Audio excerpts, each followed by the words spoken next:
2026க்கான first midterm question papers நிறைய students வந்து கேட்டிருந்தீங்க. அதற்கான வீடியோ தான் அது. நீங்கள் பார்த்துட்டு இருக்கிறது government official original question paper.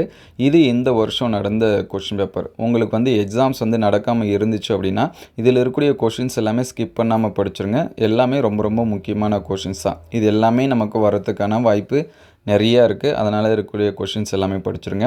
அதே போல் ப்ரீவியஸ் இயர் கொஷின்ஸு எல்லா சப்ஜெக்ட்டுக்கும் தமிழ் மீடியம், இங்கிலீஷ் மீடியம் அதையும் அப்டேட் பண்ணிட்டோம். அது எல்லாமே ப்ளேலிஸ்ட்டில் ஃபஸ்ட்டு மிட்டம் இம்பார்ட்டன்ட் கொஷின் இருக்கும்.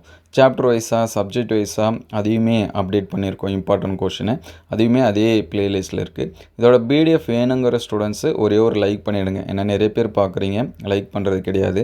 ஒரு லைக் பண்ணிவிடுங்க. கமெண்ட்டில் பிடிஎஃப் ஓப்பன் சொல்லி டைப் பண்ணிவிடுங்க. வாட்ஸ்அப் குரூப்போட லிங்க்கு டிஸ்கிரிப்ஷனில் இருக்குது. அண்டு ஃபேஸ்புக், இன்ஸ்டாகிராமில் ஃபாலோ பண்ணாத ஸ்டூடெண்ட்ஸு ஃபாலோ பண்ணிங்க. வாட்ஸ்அப் குரூப்போட லிங்க்கு ஃபேஸ்புக் அண்ட் இன்ஸ்டாகிராம் பயோவில் இருக்குது. நீங்கள் செக் பண்ணி பார்த்துக்கலாம். ஸோ உங்களுக்கு அடுத்து எந்த டிஸ்ட்ரிக்ட் கொஸ்டின் பேப்பர்ஸு எந்த சப்ஜெக்ட்டுக்கு வேணும் அப்படிங்கிறத கமெண்ட் பண்ணுங்கள். நம்மக்கிட்ட அவைலபிளாக இருந்துச்சு அப்படின்னா நம்ம வந்து ஷேர் பண்ணுவோம். ஸோ மறுபடியும் சொல்கிறேன், இதில் இருக்கக்கூடியது எல்லாமே இம்பார்ட்டன்ட் கொஷின், ரொம்ப ரொம்ப முக்கியமான கொஷின். அதனால் இம்பார்ட்டன்ஸ் கொடுத்து படிச்சிருங்க. அடுத்தடுத்த வீடியோவில் மற்ற சப்ஜெக்ட்டுக்கு அப்டேட் பண்ணுவோம். எந்த சப்ஜெக்ட்டுக்கு வேணும் அப்படிங்கிறத கமெண்ட் பண்ணுங்கள். மறக்காமல் ஒரு லைக் பண்ணிவிடுங்க. Thank you all.